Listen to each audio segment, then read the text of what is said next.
Léopard, c'est mon oncle propre. C'est dans les sangs. Dans les sangs, donc ça, c'est ma famille, quoi. Bon, moi, tant que tu bête à balle, na ba réveillon, moi, biloko, et contact. Ah, maintenant, c'est kabali tout ça. Na classe, moi, so toke ba biloko avec Xavier, oye bien mo, toke ba campagne, na boire moi biloko. Bon, ma matin ma famille na boire moi biloko. Sikoyo, père ya lek nanga, mobali ya mère lek nanga moko Béa Massasu akufa, ba yemba yepe na nzembo na mopero. Aouti Allemagne, azaki chef technique na la voix d'Isaïe. Tant Aouti Allemagne, abi non, vraiment, tant la 6 classe, il dit qu'à 6 classe, c'est pour ça la réalité. Abi non, en attendant, il y a bien en attendant, tokende, ok, nous ça stage na la voix d'Isaïe. Jour to ok stage, na évité so ça qui battait un point nanga, tout ça qui na matanga moko nangaba. Koko na bisa kufaki. Ngai sikoyo loko na okende la voix d'Isaïe na tongo ifana ke no la mwa muke na ndaku ya mama lek nanga ezaki mwa musika te na kamombele na pont ya mai ya lemba wana na lali bien loko na lingai radio banda kala na zu radio na tiela lito l'air moko na lamuka na moni ndaku oh mo éclairage boyo c'est quoi ça na lito i radio zate na tala boyo ba fongi porte ba mi ba contacter donc ba yi va super wax nyonso oyo père Alec nanga amembla e mère Alec na bandi ko lela wana ko e sabango père Alec abi essayer le remonter mais toutefois aucun stage ko kena ke stage la voix d'Isaïe na kuta na maman moko elenge ingénieur de son maman Lina Kondi ba tienga na maboko ya maman Lina Kondi ako la kisanga na moni groupe maboke les mêmes jours na kena stage dans mon groupe m'a beaucoup payé au ça le star enregistrement là-bas oui groupe m'a beaucoup ça groupe mon que ça qui n'a puissant donc c'est qui plaisir pour l'anga na zala assistant technicien na bango ba bandi payé enregistrement siko un des acteurs abimaki avec petit besoin libéla ah ba fi ba bimi siko yo mutako ça la rôle wana zate ba takanga petit yaka oko ide bisote ngamina nini oh ça moi lo moto na so moi lo lina konda bite ayeka ka lelo abita sa mbala okoka na koti wana na sali eleki na radio babi bon petit yako ide na ipate ba babi petit yako ide rabiso lo yo ça stagiaire o ide rabiso ça rappelle na besoin ya bana o ide rabiso chaque jeudi na répétition na tournage na récemment j'ai dit oh il andaki wana na ye eloko moko yelinga na motu batienga mwana tango babenginga kimbanseke bayebaki na bango te surprise kimbanseke bayokaka mama papa oh kimbanseke biloko na mutaliaki papa na moto naliaki papa na saki kaya kansala donc et pâté bango vie ma boke mon rappel ma sagité semaine lundi obika biso bata ba taxi biso wana tango wana na yaki retard ba vie ma boke mon rappel ba se ba bandaki pièce tango na komi na mona kaka vie jamais kolonga alaki sa bita petit ngoyo wana petit yaka donc et donc ça nga on est pièce ba sali ko sala mbala mo ba changer pour vivre mon rappel mais terrible comme moi là donc le colon nga landa ya ye en changeant ba mo to ça pam ba rôle de voir que c'est les grands départ voilà vous comprenez donc il y a zaman à Londres à kozonga pour une mission mobimba ya munene parce que ma solo est belé mais parce que au moni to profitaka atangeli biso ba yaye belé ba mateta kanda ba bloquer belé ma belé ndenge kiko dans zomba lobai to ça na ba tête belé ba bunga mais to zwa biloko ezaki katina bango te to zwa te ba information ne kenda na bango mais quand on parle ya groupe nzoi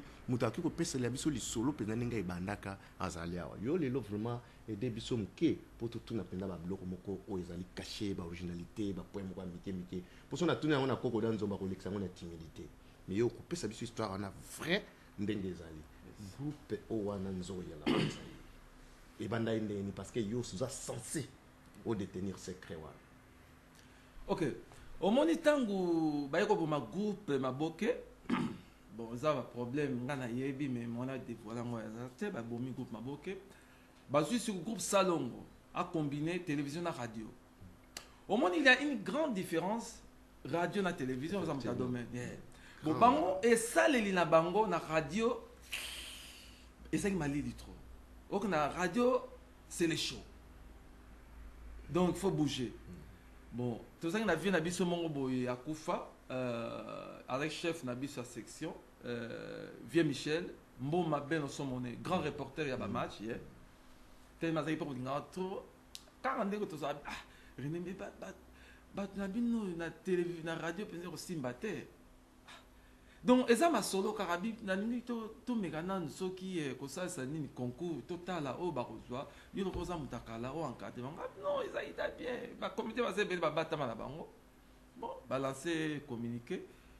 Toujours dans l'évolution, à Ebisinga, bon, basé des groupes, les abeilles, les groupes à lingua, les qui, Kokodian Zombo, Mosabou, Nsakala, Mongo, Batebele, Batika. Les chabotés groupe Moussou, c'est ça qu'il y a dans la zone à Kinshasa, Sanga Fofé, les pauvres Petit Sengo, Mambriko que Boel, Pembe ma villa. Suko, il fallait pas fusionner. Bon, le quoi c'est que monsieur la Lingala, il fallait que pour na combo mon bol. Bon, les chabotés la Lingala, tu veux dire trop bien en ligne. Bataille les abeilles, les abeilles Suko yo, maman nzoi, maman va faire ça en zoi.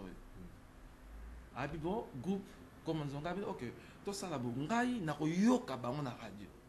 Na yoka bango des semaines, na yoka bango, bon on a peso point de vue na moi. Ok, ok. Pas na yoka bango na radio, pas. Deuxième fois na yoka na ok. Et le gars donc sans flatter Koko Dianzombo, m'ont impressionné nga liboso, c'était Koko Dianzombo. Par sa voix. Donc on a levé fondamentalement la moto. Autant on est au monde ailleurs, la mon petit ko, na voix en gabi, ok c'est bon. Na luki sous mon sabot, parce que ça na voix mon autorité na monde na bi c'est bon. Na pas on ça va conseiller gabi, ok. Radio ezali et donc on va mon abi sauter. Pour na réussir na radio, tozana besoin à battre le quoi ba Koko Dianzombo. Mon sabou, bah faire vivre Badou. Donc avec cette vivacité, Moutounio ça censé, il y a repousse à pembene. On dirait mon abonnement au monde abonté. Donc Moutounio c'est face à l'effort. Vous comprenez? Tant qu'on a ici au Bakama, tant qu'on est malin. Nous avons besoin de ming pour nous dirigeants nous avons besoin de ming, il y a tonalité. Parce que la tonalité, on peut ça moins lengi la radio. Bana Congo boyo kibino moko tango na efsa rabino bomo na kandeko kaka ninga za na teno ba kango na émission boyo ki quand même quelque chose de bimi na émission. Donc le cerveau moteur base même où ya sunga kilelo kena bande ko mususu afungole bango porte to découvrir bango ba sunga biso mingi ba Koko Dianzombo la suite Mosabu tout le monde. Donc c'est Kimba Seke nde azali vraiment la genèse ya groupe Nzoi. Mais subitement groupe Nzoi à la télé avec les Mangobo. Qu'est-ce qui s'est passé? OK. Tangu naiko mona nani nzita na bipendo pour baza ba mas ba côté le même jour na 16 mon test na oh muluba bon na za besoin lingala baluba na mo déjà avec Koko Dianzombo muluba c'est déjà bon na moni nzita aza muko na bi lingala ba Congo c'est bon na moni déjà symbiose wana eza iloko mususu et puis tant to bani ko sala to ba ko na ba commune ba komi ko lela groupe ba bino mo ko la télévision et ko pesa embrouillement na bakati bana surtout tango na ça la connaissance na de connaissance aussi bon on a rebatté les to kutanaki na invité na biyaka la porte est grandement ouverte ngam na za dirigeant problème aux alaté bon tant pas ya ki biso zakité to kena na braza ayo kota na ko mona e ko pesa le ko mususu siko tango bat ba komi ko senga biso et pesi biso posa télévision pas bango pe bazaki na posa ba imonda bango ba bango de pesi ba témoin ni nous on a posa télévision